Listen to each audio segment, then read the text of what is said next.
The world has ended. Heroes have fallen. And in the ashes of civilization, one man's quest for vengeance begins. Welcome back, comic fans. Today we're diving deep into Wolverine's Revenge, issue number 2, where Logan embarks on a dark journey through a post-apocalyptic America. Following the devastating events that shattered the nation, we find our favorite clawed mutant standing over Captain America's casket.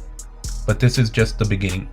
From secret conversations with Nick Fury to confrontations with old allies and enemies, this issue ratchets up the tension as Wolverine hunts down those responsible for the world's collapse. This is one story you won't want to miss. Let's get into it.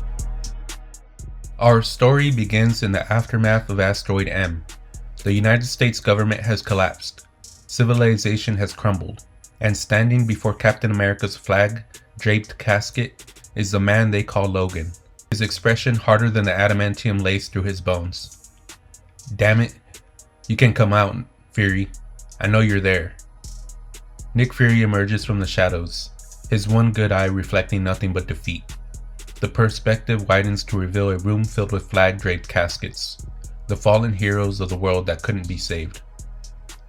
"They were the best of us," Fury admits, his voice hollow with grief.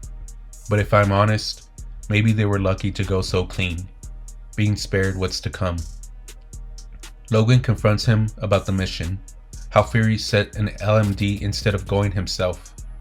Classic Fury, always keeping his own skin safe while others bleed. But can you blame him? 50 years of friendship has taught them both that people rarely change.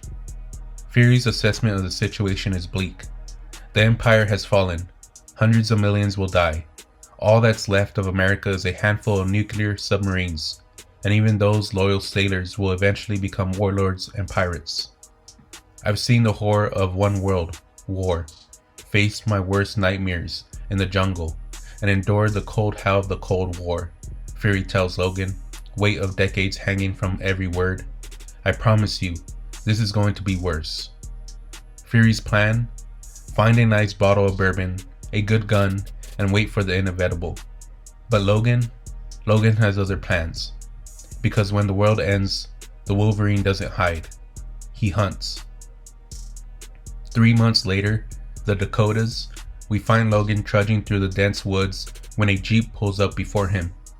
Out steps a face he hasn't seen in years. Danny Moonstar. "Hello, Logan.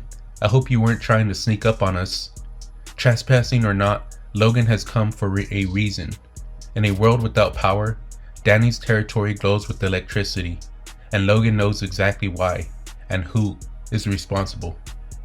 When Danny threatens him with 3 manifestations of her demonic bears, Logan doesn't flinch, because fear isn't in his scent, never has been. I sure ain't leaving without talking to him, so what happens next is up to the two of you. 2 days later, the scene shifts to Logan and Forge soaring through the sky in a vehicle. They're headed to an impact zone, the spot where Asteroid M crashed to Earth, where Magneto fell. "How much farther?" Logan asks, his patience wearing thin. "Retribution is a dark path," Forge warns him, "and revenge is a master no man should serve." Logan says, "Yeah, well, it's all I got left." The world Logan knew is gone. The X-Men scattered or dead. All that remains is his list, the names of those who need to answer for what they've done, and he's crossing them off, one by one. When they reach the crater, Logan is surprised to find it empty, cleared by Magneto's fanatics who treated the debris like holy relics. But Forge's scan confirmed what he suspected. Magneto is still there, buried deep beneath their feet. And so Logan digs. With every thrust of the shovel, every bead of sweat, his determination grows. This isn't just about finding a dead body, it's about what Magneto left behind. Something Forge needs. "I wonder what killed you, Eric," Logan mutters as the shovel scrapes against metal. "I guess we'll never know." From the earth, he pulls Magneto's helmet, that iconic symbol of mutant resistance, now caked with dirt and blood. With Forge's modifications, it will serve a new purpose: protection against what's to come. We enter a city with no name. A hooded figure stalks through the street. Unbelievable. He's got the whole place brainwashed. Alone. the hooded figure says. The scene shifts to Mastermind, Jason Wingard, lounging on a throne like some twisted sultan. Women attend to his every need, feeding him grapes, massaging his hands and feet. In this broken world, he's created his own twisted paradise. An uninvited guest, Mastermind says when he senses the intruder. Someone beyond my thrall. The hooded figure demands answers about the others. Rasputin, Wade, Creed, Omega Red. Mastermind confirms Colossus cast him out, but he won't reveal more. Instead, he attacks, psychic energy pulsing through the air. I'll be taking all of your secrets, breaking your will, breaking your mind. But when the hood falls back, Mastermind gasps in horror. It's Wolverine, wearing Magneto's modified helmet. Bad news on that front, bub. All my secrets are staying safely locked inside here.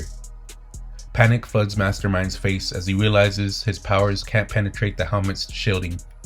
Servants, save me! But it's too late. Wolverine's claws flash in the dim light, and Mastermind is beheaded. Another name crossed off the list.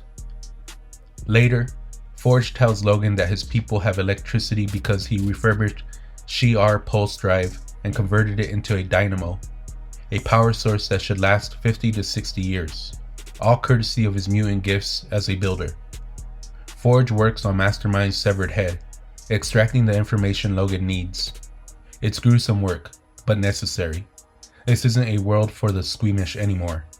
This is survival. This is justice. Colossus is where you thought he'd be, Forge confirms. Omega Red is pretty close.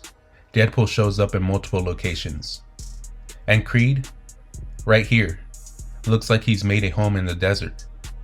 Logan's eyes narrow. Old enemies before new ones. That's the code he lives by. 1 week later, firelight dances across Sabretooth's face as he tears into his prey. The rumble of motorcycle announces Logan's arrival. I bet you're surprised to see me alive, Logan says. Sabretooth faces Wolverine. Nah, not a bit. Blood drips from his fangs as he grins. Take a lot more than a bomb in my chest to stop me dead. Their conversation is thick with history. Decades of hatred, violence, and survival. When Sabretooth finally attacks, it's with savage fury. He claws, bites, and stabs Wolverine. Bones crack, flesh tears. Logan goes down hard. You've always been weak, Sabretooth taunts, standing over his fallen enemy. Everything you ever thought was yours is mine. And when I'm done here, when I'm done with you, I'm even going to take your ride. It ain't my bike, Logan responds, his claws flashing in the firelight. I borrowed it from a friend. Logan then stabs Sabretooth in the stomach. Sabretooth doubles over. And then something impossible happens. Sabretooth's wounds aren't healing. His regeneration factor is gone, neutralized by technology built into the motorcycle's headlamp. But Logan, his wounds are closing just fine. It's been a long time coming, but you're done. Maybe now I'll do what you did to me for so long. Tear you apart, little by little. Come back next year, and the year after that, and the year after that, and cut another piece off you. Or we could just go the other way, and I could end you right now. End me? Sabretooth bares his fangs. You think I can't still take you, runt? You're talking to the wrong wolf in the wrong forest. Logan growls, rising to his feet. But you're done. The final battle begins. Two predators locked in their last dance. One will walk away. One will not. To be continued. And that's where issue number 2 leaves us, with a brutal showdown between Wolverine and Sabretooth in the wilderness, but this time with a deadly twist.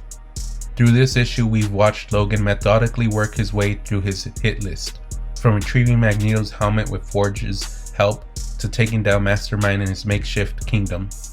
But it's the final confrontation that really drives home the stakes of this new world. With Forge's tech neutralizing Sabretooth's healing factor, we're seeing these age-old enemies face off on completely different terms. The story masterfully weaves together themes of survival, revenge, and the price of violence, all while showing us glimpses of this broken world through different perspectives, from Fury's nihilistic retreat to Forge's attempt to rebuild civilization. It sets up some intense questions for the next issue. Will Logan follow through on his threats to make Creed suffer? And who else is on his list? If you enjoyed this breakdown, don't forget to like and subscribe, and let me know in the comments, who do you think Wolverine should hunt down next? Until next time, thank you for watching. Later.